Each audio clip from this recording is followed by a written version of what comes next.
건강한 신학자들이 한국 교회의 설교를 분석하면서 매우 우려하는 부분이 있습니다. 한국 교회 강단이 지나치게 위로와 축복, 행복과 성공에 맞춰져 있고 좀처럼 회개와 심판, 지옥과 헌신 이런 불편한 주제에 대해서는 설교하지 않는다는 겁니다. 이 성도들도 축복 대성회 이렇게 이름을 붙인 집회에는 열심히 참석을 하는데 대각성 집회 또 훈련을 위한 집회는 참석하려고 하지 않는다는 것이죠. 이해는 됩니다. 세상살이 힘드니 말씀으로만이라도 위로받고 싶고 세상에 신경 쓰고 복잡한 일 많으니 쉽고 편한 설교 듣고 싶은 것은 당연한 일입니다. 교회까지 와서 머리 아픈 설교 듣고 잘못을 지적받고 협박처럼 들리는 심판의 설교를 들어야 할 때 불편한 마음이 드는 것은 어쩔 수 없는 일입니다. 그래서 설교자들도 고민을 하죠. 성도들이 원하는 듣기 좋은 설교만 하는 것이 설교자로서 사명을 잘 감당하는 것인가? 그런 설교가 하나님의 뜻이고 성도들의 영적 성장을 돕는 일인가 하는 고민을 하는 겁니다. 중요한 것은 하나님의 평가와 사람의 평가는 다를 수 있다는 겁니다. 예레미야 당시에도 선지자들이 크게 두 부류로 나뉘었습니다. 하나는 사람들이 듣고 싶어하는 말씀을 전하는 선지자입니다. 그래서 심판은 없다, 지금 이 상태로 살아도 괜찮다라는 낙관론적 선지자입니다. 또 하나의 부류는 비관론적 선지자입니다. 비록 사람들이 듣기 싫어하고 제발 그런 설교 그만하라고 다그치지만 하나님 말씀이니까 전하는 자들이 있었습니다. 지금 이 상태로는 심판을 면하기 어렵다, 아프지만 하나님의 심판을 받아들이고 다시 시작해야 된다라는 메시지를 전하는 자들이죠. 사람들이 듣기에는 낙관론적 설교가 훨씬 편하고 좋습니다. 그러나 하나님은 하나님의 뜻과는 상관없이 사람들이 듣고 싶어하는 설교만 하는 자들을 무섭게 책망하십니다. 전 지난주에 어떤 회의에 참석을 했다가 예배만 아니면 중간에 뛰쳐나오고 싶은 충동을 느낀 설교를 들었습니다.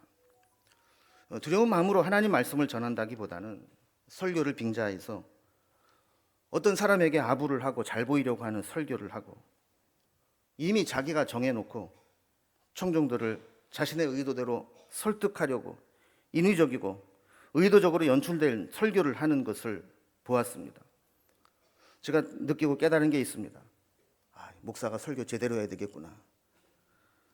설교 시간에 헛소리하면 그 설교를 듣는 성도들의 심정이 바로 이렇겠구나 라는 것을 절감하게 되었습니다. 여러분, 하나님 말씀을 받을 때에는 사람의 평가가 중요한 게 아닙니다. 사람 듣기 좋은 말만 하는 선지자들을 하나님은 매섭게 책망하셨습니다. 먼저 하나님은 그들을 보낸 적이 없다고 말씀합니다. 23장 21절에 보면 저들은 하나님이 보내지 않았음에도 불구하고 다름질하여 가서 자기의 말을 하나님의 말씀으로 호도하며 전했습니다. 29장 9절에도 보면 하나님이 그들을 보내지 않았지만 하나님의 이름으로 거짓 예언을 하면서 백성들을 미혹했습니다. 14장 14절에도 보면 그들이 거짓 계시와 점술과 헛된 것과 자기 마음의 거짓으로 예언하였다고 지적합니다. 이런 자들은 하나님께서 반드시 치실 것이라고 말씀합니다. 23장 32절에 보면 이렇게 거짓 꿈을 예언하고 거짓과 헛된 자만으로 백성을 미혹하는 자들을 하나님이 치실 것이라고 말씀합니다. 결국 하나님은 27장 15절에서 그들을 몰아내고 멸망하게 할 것이라고 말씀합니다. 이것은 예레미야에게만 주신 말씀이 아닙니다. 에스겔서에도 이와 같은 말씀들이 반복해서 나옵니다. 에스겔 13장 19절에 보면 그들은 두어움 군 보리와 두어 조각 떡을 위하여 나를 내 백성 가운데서 욕되게 하여 거짓말을 고지 듣는 내 백성에게 너희가 거짓말을 지어내어 죽지 아니할 영혼을 죽이고 살지 못할 영혼을 살리는도다 라고 했습니다. 선지자가 말씀을 잘못 전하면 죽지 아니할 자가 죽어야 되고 살지 못할 자를 산다고 거짓으로 이야기한다는 것이죠. 두어 움큼 보리와 두어 조각 떡, 결국 돈이 문제였습니다. 돈에 양심도 팔고 신앙도 팔고 해서는 안 될 거짓 예언들을 했던 자가 있었다는 겁니다. 우리에게 필요한 것은 귀에 듣기 좋은 평안과 위로와 축복의 메시지만이 아닙니다. 하나님의 말씀을 가감없이 그대로 받아들이는 메시지가 더 중요합니다. 예레미야가 하나님께 받아 전한 말씀은 사실 사람들이 죽기보다 듣기 싫어하는 말씀이었습니다. 그들에게 거짓 선지자들이 하는 말씀은 우리는 하나님의 백성이니 절대로 망하지 않는다. 하나님을 모르는 이방인들에게 절대로 패하지 않는다. 그러니 안심해라라는 메시지였습니다.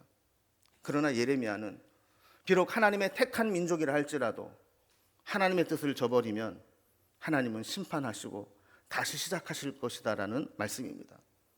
그러니 민족주의적 관점에서 보면 예레미야의 말씀은 나라가 망한다라고 하는 매국노적 발언이 아닐 수 없었죠.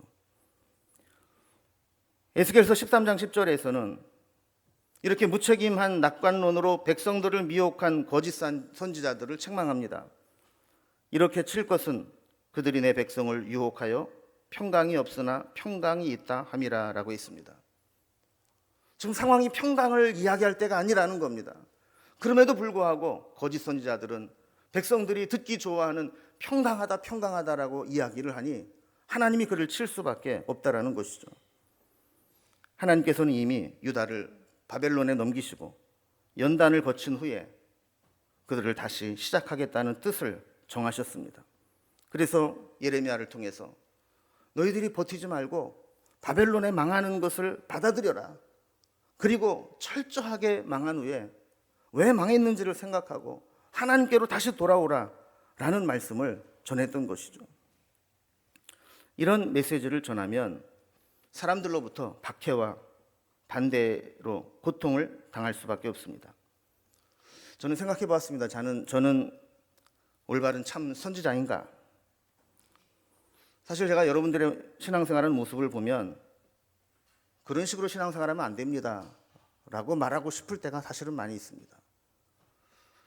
그런데 그런 말씀을 잘 전하지 않습니다. 괜히 말했다가 목사 설교에 상처를 받았네, 또 목사가 설교로 나를 치네, 뭐 이런 소리 할까봐 썼다가 지울 때가 많습니다. 스스로 수위 조절을 하면서 어느 정도까지 우리 성도들이 소화해낼 수 있을까 하면서 타협을 하며 원고를 수정하는 것이죠. 여러분은 하나님 말씀 받을 때 어디까지 받아들일 수 있겠습니까? 다시 말씀으로 돌아와서 11절 말씀에 보면 하나님이 곧 실현시킬 심판의 현실을 말씀합니다. 뜨거운 바람이 광야에 있는 헐벗은 산에서 내 딸 백성에게로 불어온다라고 말씀합니다. 여러분, 원래 유익한 바람은 정화와 선별을 위해서 긍정적인 작용을 합니다. 공기가 오염되어 있거나 탁하고 무더운 공기가 시원한 바람이 불어나가면 공기가 정화되고 또 시원한 공기를 느낄 수 있게 되죠. 뿐만 아니라 퀴즈를 할 때 바람이 불어주면 알구가 쭉정이를 선별할 수 있는 바람의 긍정적 기능이 있습니다. 그런데 하나님은 유다 백성에게 보낼 바람이 그런 유익하고 긍정적인 바람이 아니라는 겁니다. 오히려 이보다 더 뜨겁고 강한 바람으로 하나님의 심판을 나타낼 것이라고 말씀하죠. 12절에 보면 이보다 더 강한 바람이 불어올 것이라고 했습니다. 뜨거운 사막의 열풍은 농작물과 식물을 말라 죽게 합니다. 태풍과 같이 강한 바람은 삶의 터전을 날려버립니다. 하나님께서 그들에게 보낼 바람은 이렇게 우리를 유익하게 만드는 긍정적인 바람이 아니고 뜨거운 열풍으로 말려버리고 강한 바람으로 삶의 터전을 흔드는 그런 바람이 될 거라는 겁니다. 이런 상황에서 오늘 말씀은 우리에게 이 상황에서 어떤 신앙적 자세가 필요한가를 우리에게 교훈해 주고 있습니다. 먼저 첫 번째로 우리는 무책임한 낙관론보다 실상을 알게 하는 분별력이 필요하다라는 것을 교훈해 주고 있습니다. 예레미야가 예언할 당시의 상황을 좀 알 필요가 있습니다.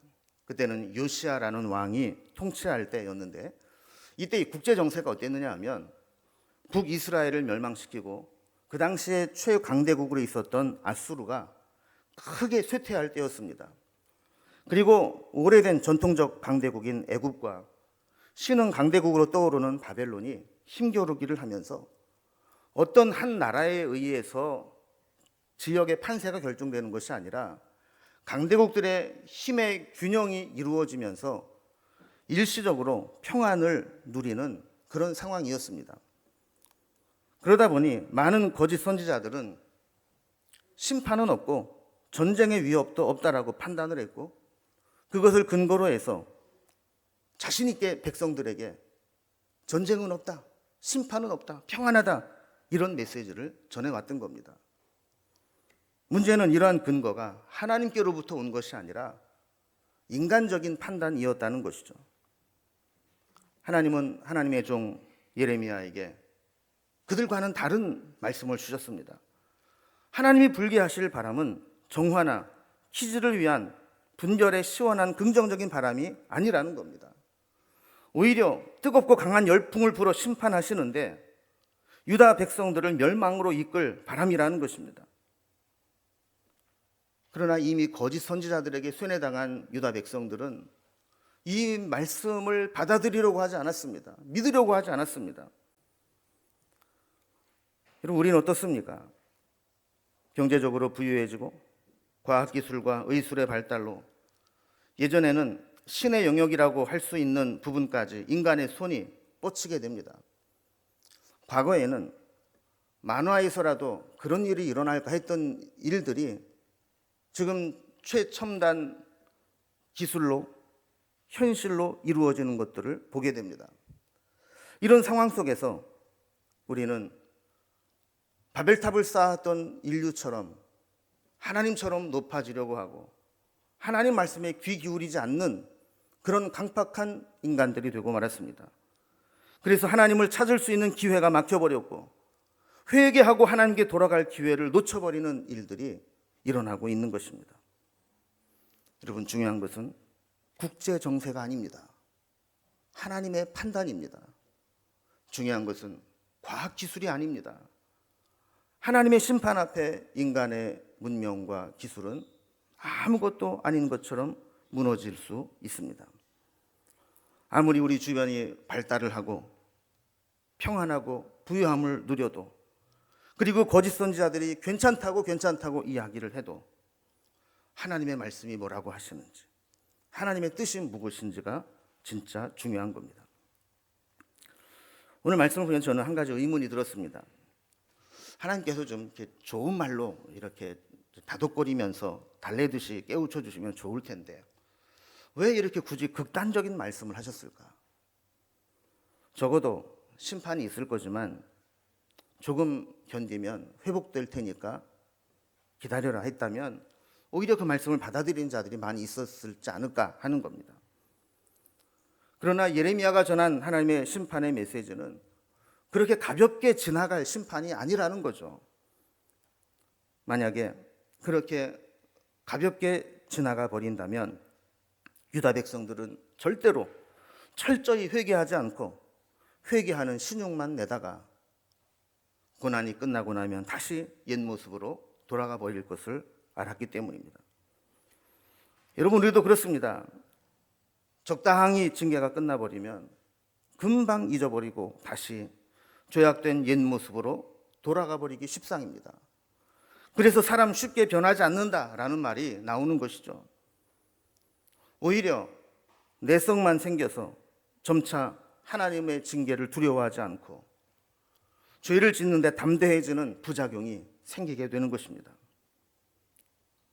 적당한 징계는 우리가 견디기는 쉬울지 몰라도 우리의 본성을 바꿔놓지는 못하는 한계가 있는 것입니다.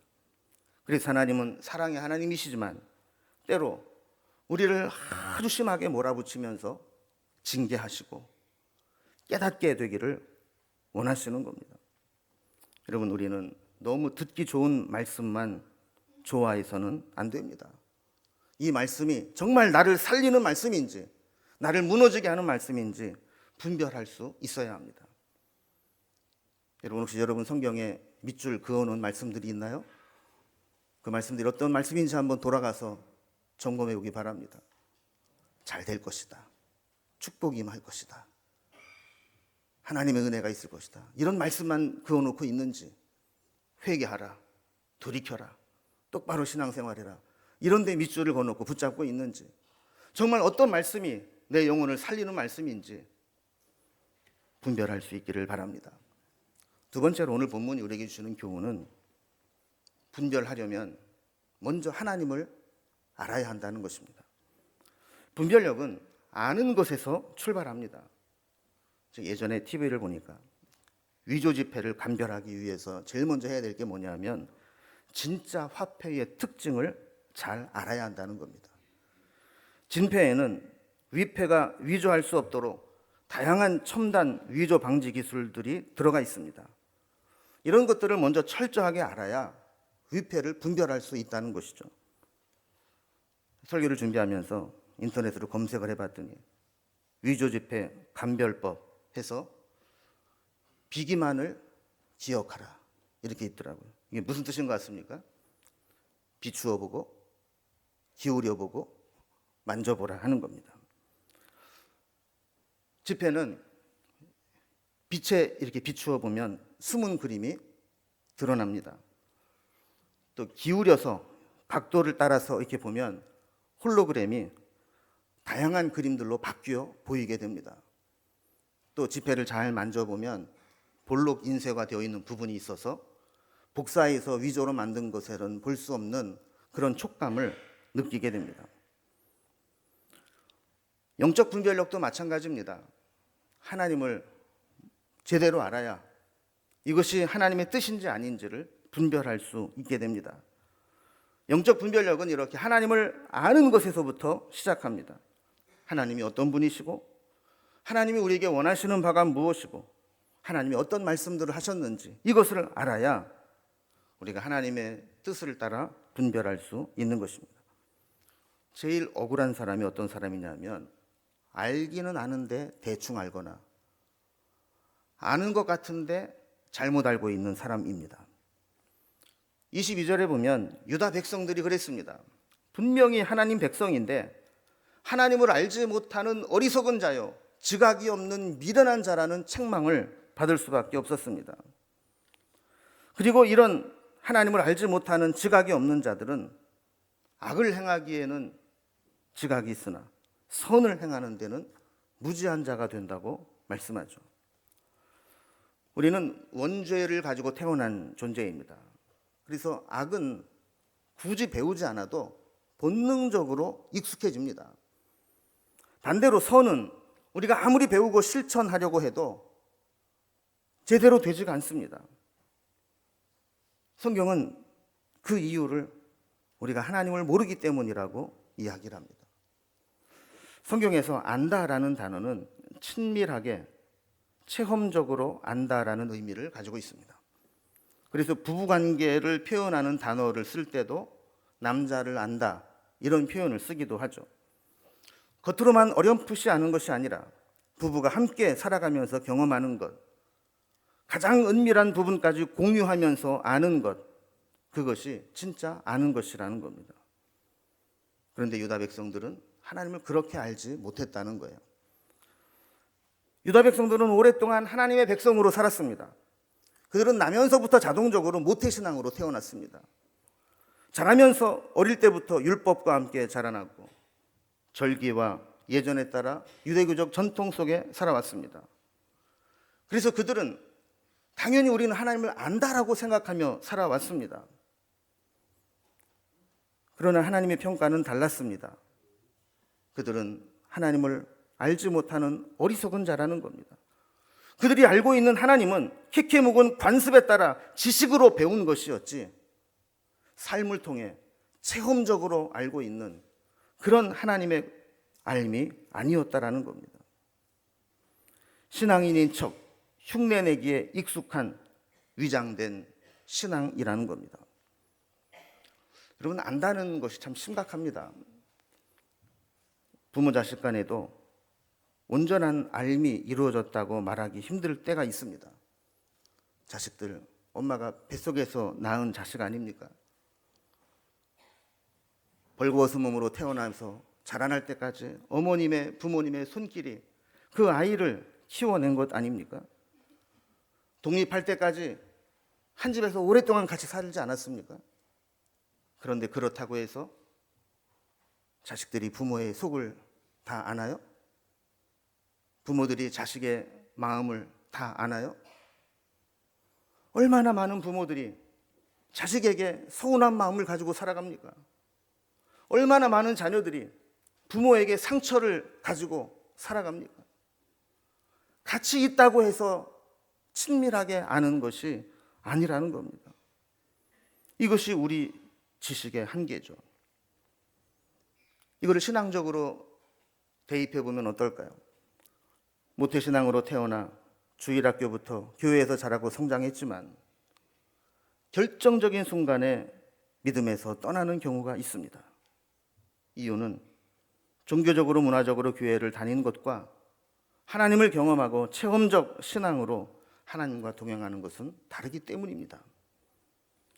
그저 교회에서 노는 게 좋고 사람들을 만나는 게 좋아서 열심히 교회에 나오는 것과 하나님을 만나고 하나님을 체험하고 하나님과 동행하는 것은 다를 수 있다는 겁니다.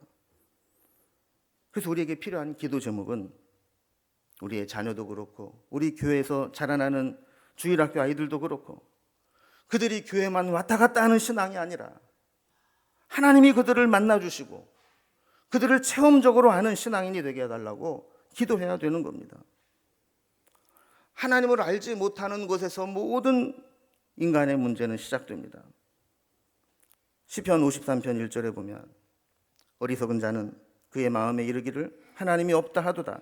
그들은 부패하며 가증한 악을 행하며 선을 행하는 자가 없도다 그랬습니다. 하나님을 부정하고 하나님을 무시하게 될 때 우리는 육체의 본성대로 행하게 되어 있고 그것이 결국은 이기적이고 죄악된 모습으로 끌려갈 수밖에 없다라는 것이죠. 하나님을 제대로 아는 것이 필요합니다. 하나님의 존재를 인정하는 정도의 알미 아니라 하나님의 선하심을 맛보아 알며 하나님을 체험하고 경험하는 신앙, 이것이 우리에게 필요하다라는 것입니다. 마지막으로 세 번째, 오늘 본문이 우리에게 주는 교훈은 심판하시는 하나님의 마음을 알아야 한다는 것입니다. 우리 아버지 되시는 하나님이 자녀된 우리를 심판하신다면 거기에는 반드시 이유가 있습니다. 그 이유를 알아야 우리는 하나님의 징계를 대비할 수 있습니다. 우리는 하나님의 심판의 현장을 보면서 하나님이 왜 그렇게 하셨는지 마음을 헤아려야 합니다. 23절에서 26절에 보면 반복되는 단어가 있습니다. 그것은 내가 본즉이라는 말이 매절 반복되고 있습니다. 하나님의 심판이 임하면 어떤 일들이 일어나는지 하나님께서는 예레미야에게 먼저 보여주신 것입니다. 예레미야는 이것을 말씀으로 전하면서 유다 백성들에게 경고의 메시지로 듣고 돌이키기를 원하신 것이죠. 예레미야가 본 것이 무엇인가 한마디로 정리하면 하나님이 처음 창조하실 때 세우셨던 질서와 생명과 풍요로움이 역행해서 창조 이전에 혼돈된 상태로 돌아가게 된다는 것이었습니다. 23절부터 보면 구체적인 내용이 나오는데 23절에 이렇게 말씀합니다. 보라, 내가 땅을 본즉 혼돈하고 공허하며 하늘에는 빛이 없으며 라고 했습니다. 땅이 혼돈하고 공허하며 흑암이 있던 곳에 하나님의 창조의 손길이 임하게 될 때 빛을 만드시고 질서를 세우시고 하나님의 조화로운 세상을 만드셨죠. 그런데 심판이 임하고 나니까 다시 창조 이전의 모습으로 돌아가게 되었다는 겁니다. 24절에 보면 내가 산들을 본즉 다 진동하며 작은 산들도 요동하며 라고 했습니다. 산은 흔들리지 않고 굳건히 서 있는 것의 상징입니다. 그런데 하나님의 심판이 임하고 나면 산들이 진동하고 작은 산들이 요동하게 된다고 말씀하는 겁니다. 25절에도 이어집니다. 내가 본즉 사람이 없으며 공중의 새가 다 날아갔으며 그랬습니다. 전쟁과 침략으로 약탈을 당해서 사람이 살 수 없게 되었고 새들도 놀라서 다 도망가 버리고 말았습니다. 26절에 보면 보라 내가 본즉 좋은 땅이 황무지가 되었으며 그 모든 성읍이 여호와 앞 그의 맹렬한 진노 앞에 무너졌으니 그랬습니다. 농사를 지을 수 있는 좋은 땅들이 다 황무지가 되어버렸습니다. 사람이 모여 살던 성읍이 다 무너져서 살 수 없는 곳이 되고 말았습니다. 이런 것들이 하나님의 심판으로 일어날 일들입니다.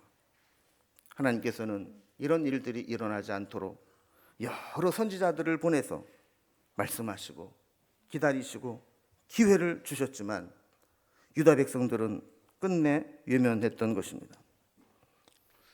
여기까지만 보면 우린 소망이 없습니다. 인과응보와 다를 바가 없습니다. 그러나 하나님의 심판은 파괴를 위한 심판이 아니라 재창조를 위한 회복의 과정이라는 것을 주님은 말씀하십니다.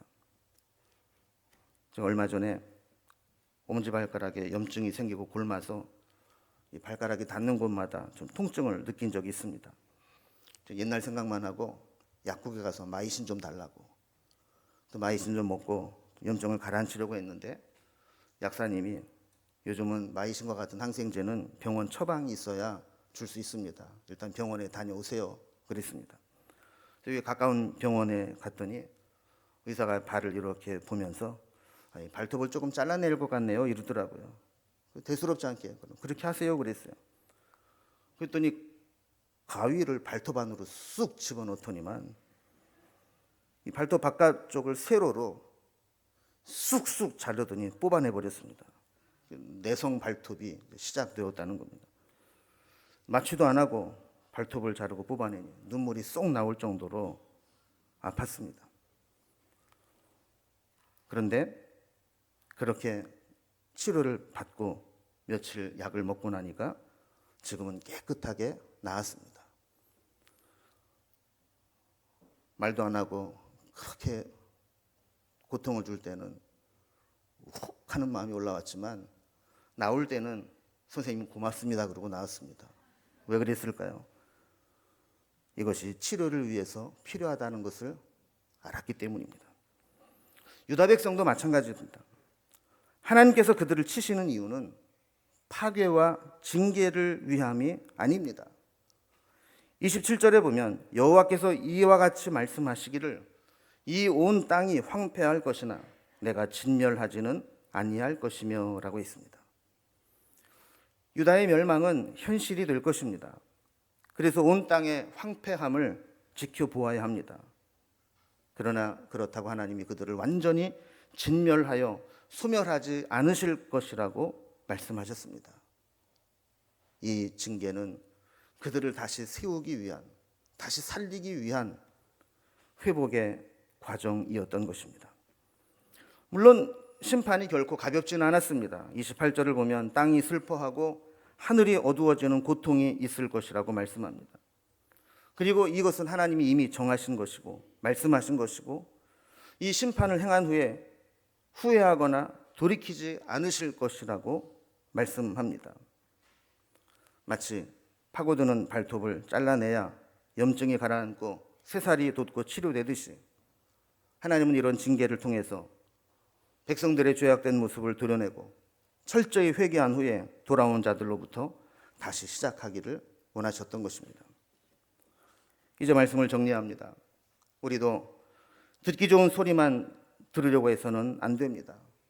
부담스럽고 힘든 말씀도 이것이 나를 살리는 말씀인지 분별할 수 있어야 합니다. 그리고 하나님을 막연히 아는 것이 아니라 경험적 알므로 체험적 신앙이 되도록 주님을 맛보아 알아야 합니다. 우리는 가벼운 징계로는 우리의 잘못이 고쳐지지 않을 수 있음을 압니다. 웬만한 징계로는 잘못을 고치지 않고 버티며 살아가려고 합니다. 그래서 하나님은 때로 강한 징계로 우리의 잘못을 고치도록 하시며 그 고난이 우리를 치료하는 회복의 과정이 되게 하십니다. 여러분, 언제까지 무책임한 낙관론, 어떻게 되겠지 하는 안일한 신앙을 가지고 살아가겠습니까? 이제는 내가 듣기 좋은 말씀만이 아니라 무엇이 나를 살리는 말씀인지 분별하며 그 말씀 앞에 책임지는 인생을 살아갈 수 있기를 주님의 이름으로 기원합니다. 이제 주님의 다시 오시는 그 날을 기억하면서 우리가 잠들지 않고 늘 깨워서 주님과 동행하기를 원합니다 라는 마음으로 결단의 찬양을 그날이 도적같이 아까 불렀던 찬양 결단의 찬양으로 드립니다.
고백합시다. 항상 기뻐하라. 항상 기뻐하라. 쉬지 말고 기도하라.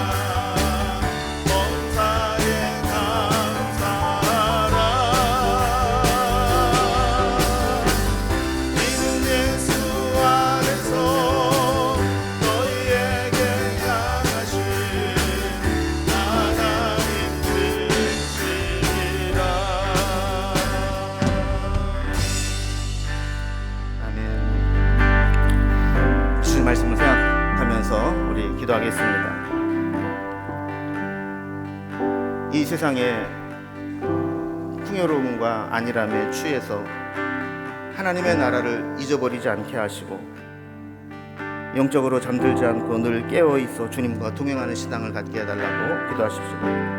때로 우리에게 하나님께서 거룩하고 무겁고 불편한 말씀을 주실지라도 그 말씀이 나에게 조언이 아니냐가 아니라 정말 내 영혼을 살릴 수 있는 것이냐, 나를 넘어지게 만드는 것이냐 분별할 수 있게 해달라고 기도합시다.